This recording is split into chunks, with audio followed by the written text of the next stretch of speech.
You're muted. You're muted. Well, none of that was important anyway. That was God. Thank you. All right. Good morning. Good morning. Good morning. Excited to be on here with you guys again today. And don't worry, you're going to get your official coaches back together again tomorrow. So who knows when I'll pop in again, but today is the last day for this week. But we're going to talk about the word manipulate today. And I thought this was so interesting because I don't know about you guys, but when I hear the word manipulate, I automatically think of a negative thing, right? How somebody's trying to change my mind to harm me, how I'm, might be buying into a story or propaganda or something that is designed to manipulate my emotions, make me feel bigger things that are probably negative. So it feels when you hear the word, at least for me, like a very negative thing. But actually the word's neutral, right? It's absolutely a neutral word, and it's to handle or control, typically in a skillful manner, or control or influence. And you think about, like, as a mother, I am working diligently to manipulate my children every single day to try to get them to do something for themselves, right? I want them to do well in school. I want them to be good citizens on this planet. Now, if it was my daughter, she would sit and read a book for 23 hours a day and she might sleep for one. If it was my son, well, he'd either be on a bike or a skateboard or on a YouTube video. Like, he would do nothing else. He would do nothing. And the YouTube videos aren't the ones that are feeding his brain. Like, he's just sitting there watching somebody else ride a bike. But I have to manipulate them to make them think it's their idea to do a little bit more to develop themselves, right? So I have no ill intent, but I do have to manipulate them. But I have a question for you guys. Who do you think is the one person in our lives that we have to manipulate the most? Yeah. Yes, exactly. So that's what I'm going to talk about today, is how we can manipulate ourselves. And it was funny because I have a favorite book and I must have eaten it. I have no idea where it is. I read it once a year and I have for the last 3 years. And it's always on my desk. And today it's not. So the one day I really wanted to show it to you guys, it's not here. So that we'll see. But I have a million books that are about pretty much manipulating yourself. Eat That Frog, The Power of Now, from procrastination to production. I hope I screw this up. Like, I'm just looking at a stack of books that are on my desk right there that are all about manipulating myself, getting myself to take action when maybe I don't want to. And I think the most powerful one for that, the one that's had the biggest impact on my life, is The 5-Second Rule by Mel Robbins. And if you guys haven't read it, and we may talk the coaches into giving this away on Friday or something, I love this book. It is phenomenal. So The 5-Second Rule by Mel Robbins, and pretty much, and I have like a billion notes on this, so I'm going to try to go quick. But pretty much the whole premise behind it is that we have a beautiful defense mechanism within ourselves that tries to get us to stop from taking action, right? Our brains say, whoa, let's just sit here. This world is a scary place. Let's not take any action in any direction, even when that action is good for us. And maybe not that it's thinking that it's scary, but it's always going to try. The default is to stay in like that inert state. And I'll give you a quick example. So yesterday I was having a day, right? Like, have you ever one of those days where felt like I was getting pulled in a million directions? Those little beasties that I try to manipulate were not being manipulated.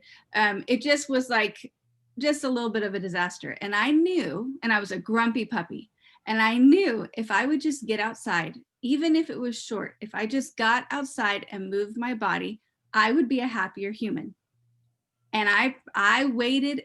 I think I went at like 4. So I chose, right, not to act. I chose to be a grumpy puppy until 4 yesterday afternoon. But the minute when I finally said, okay, forget it, enough is enough, I'm getting off my hiney, I'm throwing all of my to-do list aside, I'm going for a little run.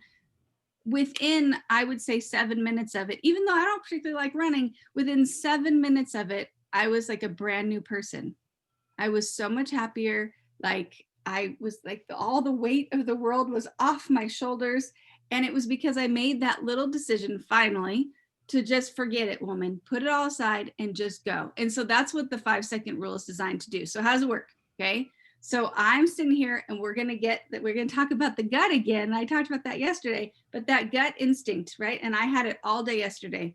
I would be happier if I got up right this second and went for go outside, right? I know it in my gut that that's what's going to make me a happier person. It's going to move me towards my goal of being a nicer mom, a more productive human, and just in a better headspace, right? I know that. When I feel that, right in that second, I act. And how? I know I need to do it.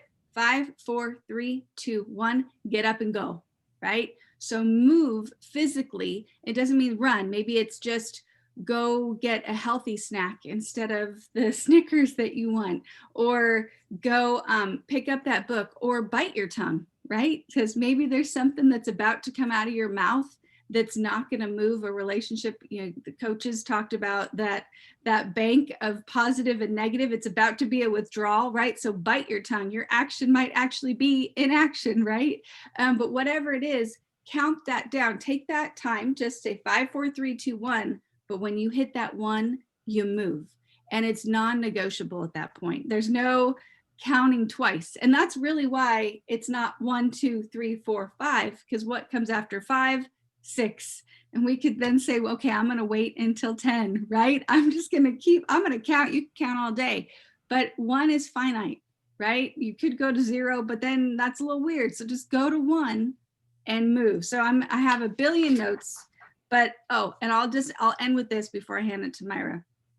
You're never, ever going to feel like it, right? If there's something hard that's moving you towards a goal, most likely you're not going to say, oh, I just want to do this, right? So we have to do things every single day that we don't feel like doing, but it's moving us one step closer to our goal. So 5, 4, 3, 2, 1. I'm going to talk to the coaches, see if we can give this book away on Friday, because I love it. But that's all I got. So I'm going to hand it over to you, Coach Myra. Well, thank you, Andrea. And listen, before I even share a little bit, I want to tell you how much it's always a joy to be on here with you and for you to lead this call. And I know we all just love to see your smiling face, and we just appreciate you stepping in for us. So thank you very, very much. Well, I want to talk to you about, kind of like Andrea. I thought, oh my God, manipulation, what I thought negatively. So I texted her early this morning and I said, I'm kind of going to go the route with persuasion or manipulation. So what's the difference? All right, I'm fixing to give you a scenario and you don't have to tell me what it is, but I'm just going to give it to you. And I thought it was a very interesting one because I've lived it and you have too. So I'm going into this unbelievable dealership. I've been saving my money. I'm ready in a car dealership and I have got my mind. I want a 2015 Toyota Highlander. That's something I wanted. I go in with the intent to get that vehicle. I mean, I'm fired up. I walk in the door and here I'm met by 2 car salesmen. Okay. Which is great. They're doing their job. So I tell them, look, I don't have a lot of time. I don't want to mess around, but I really have my eye on that 2015 that you got back there on that back row Highlander. And before I can finish and walk over to the one I see that I want, one of the car salesmen says, hey, listen, we've got this 2020 Cadillac Escalade right here. And I'm telling you right now, it is the truth. It has got this luxury, that luxury. This thing does everything but have a kitchen sink in it. Goes on and on and on. So what is that, y'all? You know what that is. That is manipulation in the very biggest sense of the word. Now I'm not saying, listen, the car dealerships that I've dealt with, the last 3 vehicles, fabulous. I didn't feel that. So I'm not saying all car dealers are like that. I know there's a reputation out there for that, but that's not what I mean at all. You have to ask yourself, am I being persuaded or manipulated?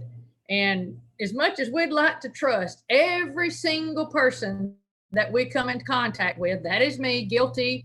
I want to trust everybody. And Betty, is that bit me in the rear sometime. The reality is people lie and they manipulate. So it's important for us to understand the difference between the two and learn to differentiate between them. And there's really two fairly easy ways to be able to recognize how to differentiate it. Being able to tell the difference could be really tricky. Since the largest contributing factor in the two is going to be the person's intent. And intention is not always something that we can pick up on easily. It's a fine line, and like I said, it isn't obvious. So how does it impact your life? How do you feel when a person who is speaking or otherwise communicating with you is the result of that person's behavior positive or negative? You may have to think a little bit more long term, but listen, the answers are there if you just listen to who?